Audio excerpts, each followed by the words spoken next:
Ladies and gentlemen, presenting first and foremost the quest of the belt collector, the infinity gauntlet of to be champion of the world.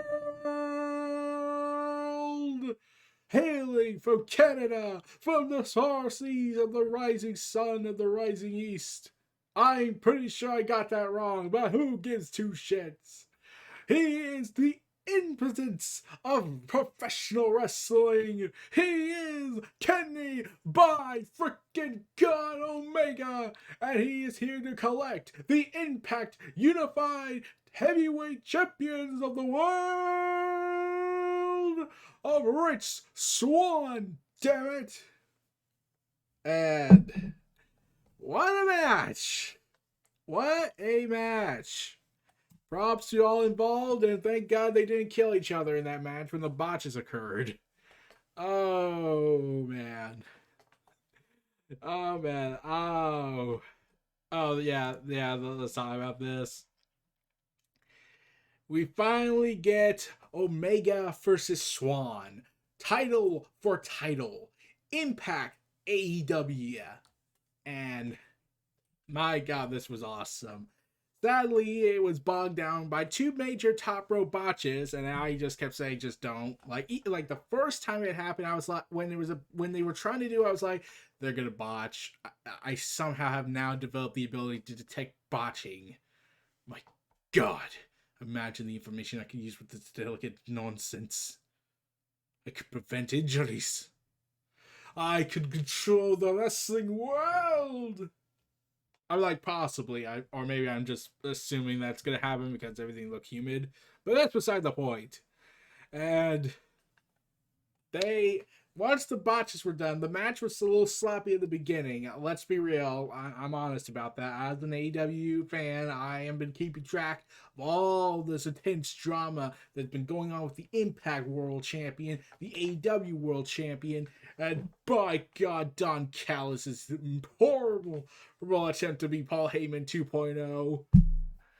And yeah, I still say we need to see Paul Heyman and Don Callis interact with Roman Reigns and Kenny Omega. Like, that would be freaking gold. Especially since Don Callis is Cyrus the Virus. Man. So this was a match. This was a match, especially after the two botches. It really started getting going. It started finding its footing in this, and there was a chance for shenanigans. Like you got the Good Brothers there. You got the Good Brothers there. You got Don Callis there. You got Aubrey Edwards there. You got Brian Hebner there, who is very much looking like Earl Hebner every day. You got the Eddie Edwards, and let's see, what's his face? Yeah, I didn't know who that was. And I'm just wondering how Moose is thinking of this. He's probably gonna kill Rich Swann after he let him down after this. So yeah, good luck, Rich Swann. Yeah, Eddie Edwards and Willie Mack. Okay, so this was a title for title match built up after months of anticipation since this crossover began. My God, we got something out of this. And now we see the talent involved in it. Rich Swann has really thrived since leaving WWE. Kenny Omega has shown he is the best bout machine. And by God, he may not be able to capture the glory days of Japan. Oh, he will soon. He will recapture the goldness. He will show to all why he was the 7-star man.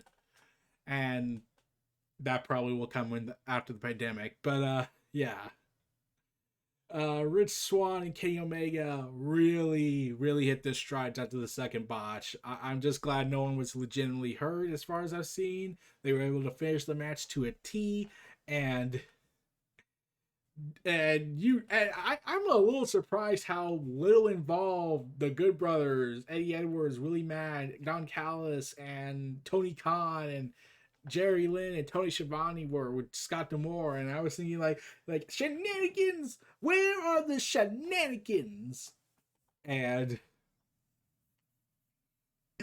no, they didn't do it. they could have went with a DQ. They could have had John Moxley and Eddie Kingston involved. They could have got the Young Bucks involved. Like, I really thought that was gonna happen. Then they didn't, and they go ahead and say, you know what? We're gonna have a straight up clean finish. And by by God, they follow through with that clean finish, a decisive winner for the championship match of the ages. Not since Super Clash 3 have we seen a definitive, unified world champion. I refuse to count WWF's 2001 event because, by God, they bought WCW out of business. So that doesn't count. Okay, it kind of does. And I genuinely, for 1 minute, thought Rich Swann was gonna win. And you see Scott D'Amore's like going all freaked out, trying his best not to have a panic attack. And Mauro Ranallo, oh god, he's so awesome. I wish he did commentary more for wrestling. He is just he was made for this. Too bad some people were assholes to him because he won an internet award. Ain't that right, Bradshaw? But anyways, enough about my disappointment in JBL being a horrible person. Let's move on back to the positives. So, yeah, I did think Rich Swann was going to win this match for one moment. And I actually thought this was going to end in DQ finish, so titles stay separate, because there was reports going around that Impact wanted to have the champion still come around, Kenny Omega, and Tony Khan was like, when he loses the belt with AEW, he has to lose it. That's when we think he should lose, not when it's this kind of match. And yeah, now it's like, and especially when you saw that the tag team belts are still with FinJuice. They're still with FinJuice, which means now Impact has lost both their tag team and their world titles. Kenny Omega gets the win with several devastating V-triggers. Like, you see the detail in Rich Swann's face and him drooling out saliva. It's kind of brutal at times. You actually kind of feel uncomfortable, especially when Mauro Ranallo calling it like it is. And he goes ahead and Omega moves with another V-trigger, a one-wing angel, and he hits it. He gets the gold. He's now the TNA World Heavyweight Champion, the Impact World Heavyweight Champion, the AEW World Heavyweight Champion, the AAA World Heavyweight Champion, the Mega Champion. He has all the belts now. Now, there's only one belt. There's only like 2 belts that remain for his ultimate collection of world title ascensions. The NWA and the IWGP belts. The question is, will we see them? Will we see that? Will we see those happen, or will Kenny Omega currently lax in his role as the quadruple champ? Kenny 4 belts, as we call him now, because that's a rule now. We gotta call him Kenny 4 belts. I'm curious as to know how. I'm surprised Impact went with this. I was like, considering how the build has been very one-sided with AEW, especially since you gotta account that Impact reportedly had to pay to get an ad on TNT, which is saying something. AEW did not go ahead and give them promotion since their world champion was on the line, and Rich Swann never showed up on Impact. That was the thing that annoyed me the most. And Tony Khan, I'm having a hard time telling if this was him in character or being real life, but he kept saying, I had to pay for those ad placements, so they have to too. I'm not going to give free handouts. I can't tell if that was him being a character or he's being an actual asshole about this. Either way, it's kind of funny how he tries his damnedest to be the passive aggressive. Well, I have more money than you, but I hate Kenny. Like, he's kind of fun. He's funny with the passive aggressiveness, but that's my opinion. If it was being a genuine asshole, then I would be speaking something much different in terms of my criticisms. But yeah, and when Brian Hebner went down, I thought that's where the shenanigans start. Aubrey Edwards, nope, doesn't happen. Aubrey Edwards stops the chair from being used, saying she's going to call this down the middle. I'm once again surprised. But now Impact has lost their tag titles and their world title. Now all they have are the women belts, and I'm pretty sure Impact can't rely on them all the time. Oh, and the X Division belt, especially since TJP's no longer champ. Since TJP's not the champ, so that's a big bonus. Just went to Josh Alexander after he beat Ace Austin. Yay!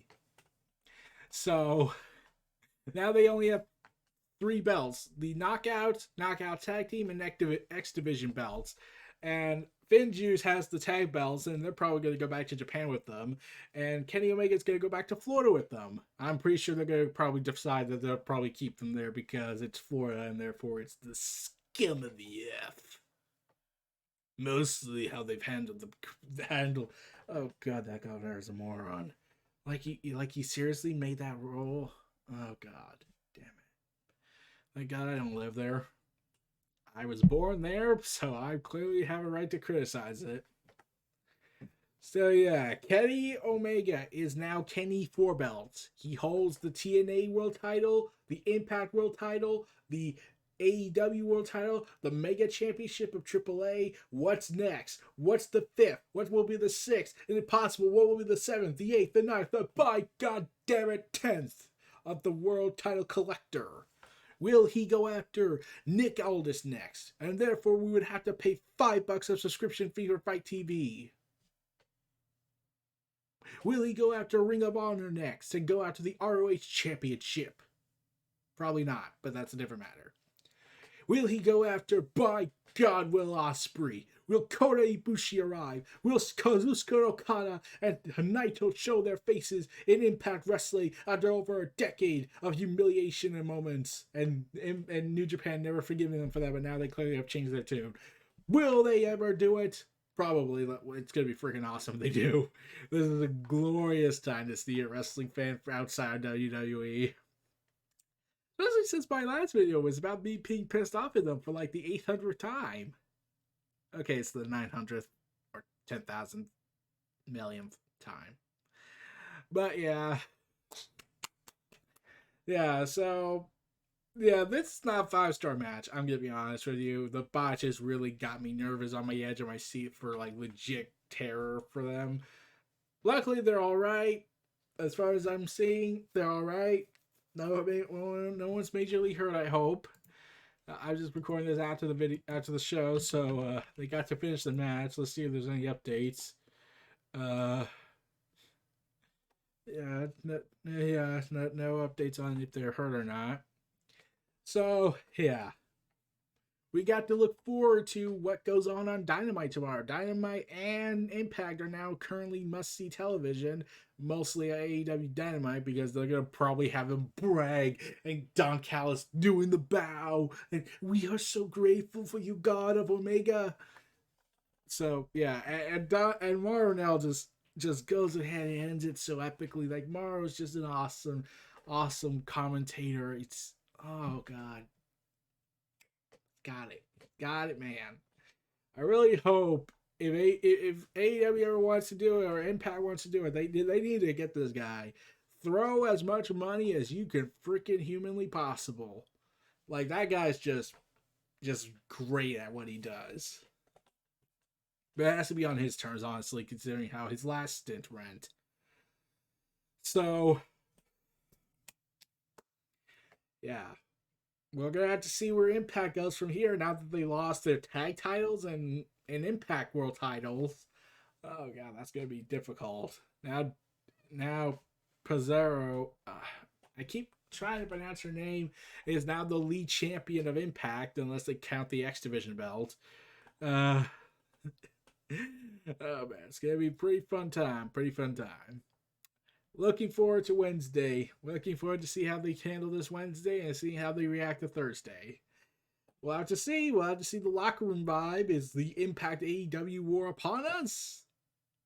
Probably not, but it's going to be interesting if they finally show up more. That's not the Good Brothers. So, yeah. Okay. This was Neo Reality Entertainment, the WrestleVerse, presenting Kenny, by God freaking damn it, Omega. At first is Rich Swann for the title contention match of the ages at Impact Rebellion 2021.